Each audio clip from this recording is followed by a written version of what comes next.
The whole idea, guys, that data centers need power is true, but the concept that they need nuclear power or fossil fuels is, well, completely false.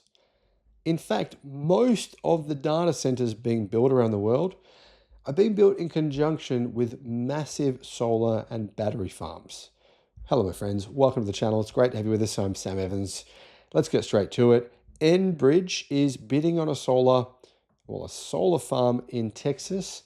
Meta, which is obviously Facebook, they are purchasing all the solar farms they can get. Last month, the Canadian oil and gas pipeline giant launched its first solar farm in Texas. Now it's actually going to build another farm called Clear Fork, which is a 600 megawatt utility scale solar farm, which is under construction near San Antonio. This project apparently will be finished by around 2027. And once it's running, that means that all of Clear Fork's electricity will go to Meta platforms under a long-term contract.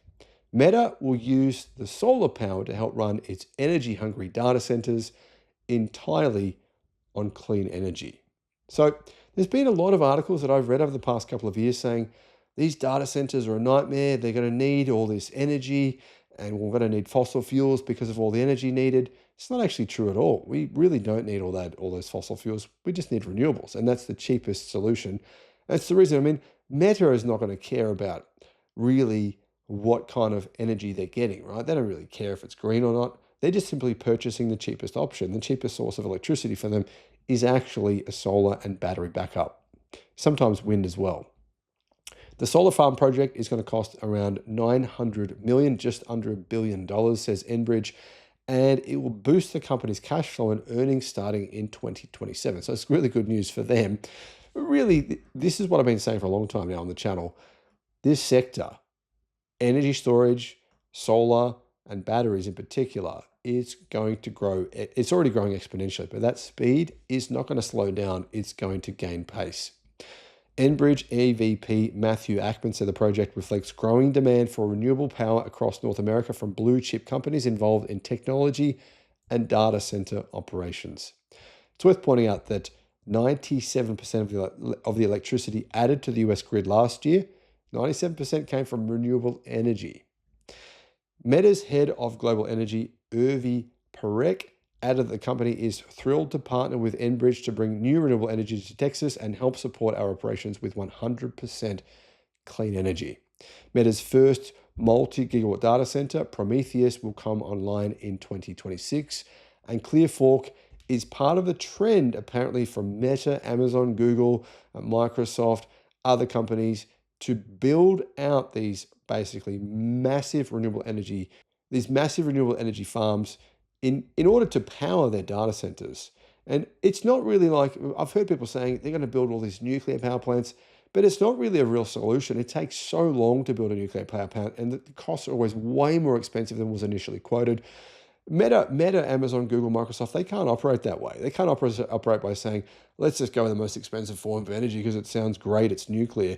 It doesn't make sense. So they're actually building out renewable energy to to power their data centers.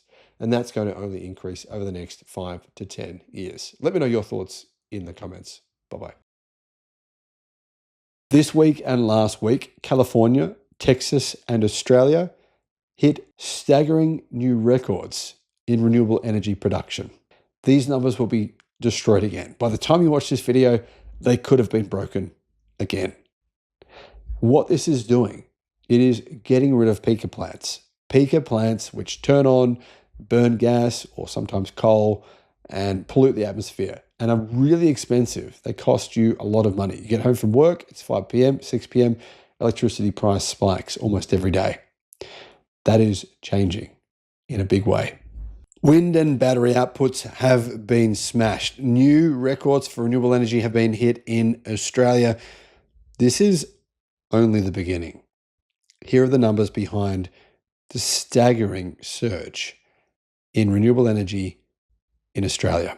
Hello, my friends, and welcome to the channel. I'm Sam Evans. Great to have you with us. I said around 6 months ago that there would be a 5,000% increase in batteries installed in Australia in the next 2 years. We're only seeing the beginnings of this.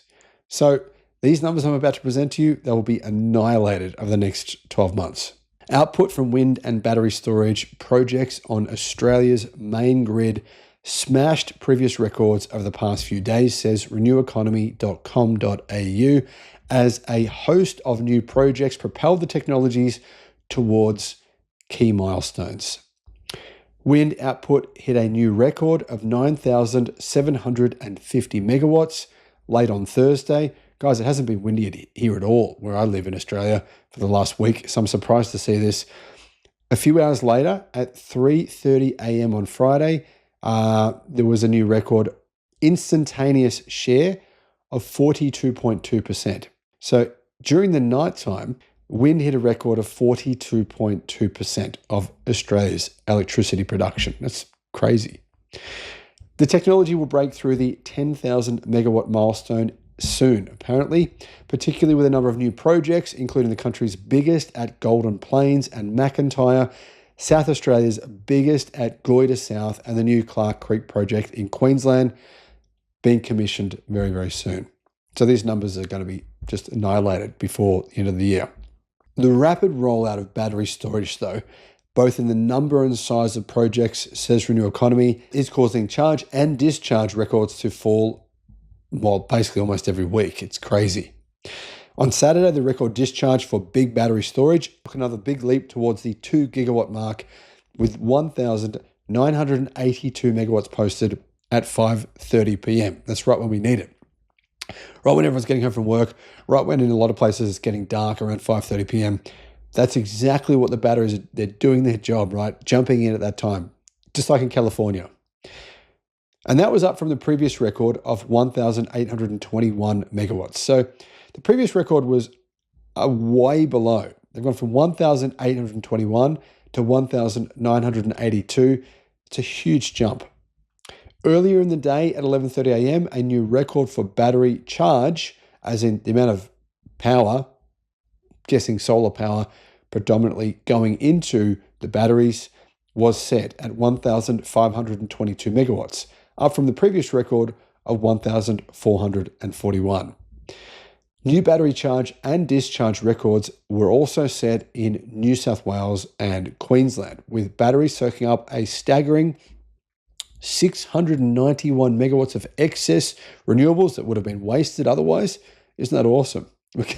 Instead of just curtailing and not using 700 megawatts of electricity, we can charge the batteries with it. It's awesome. So what that meant is that the excess renewables hit a peak on Friday afternoon after recently hitting a peak of 669 megawatts. Anyway, the numbers are amazing. It's awesome. I'm just stoked to see this stuff because we're about to hit this battery bonanza. In Australia, we have $2.3 billion worth of subsidies going for homes to build out all of this infrastructure, put homes at batteries,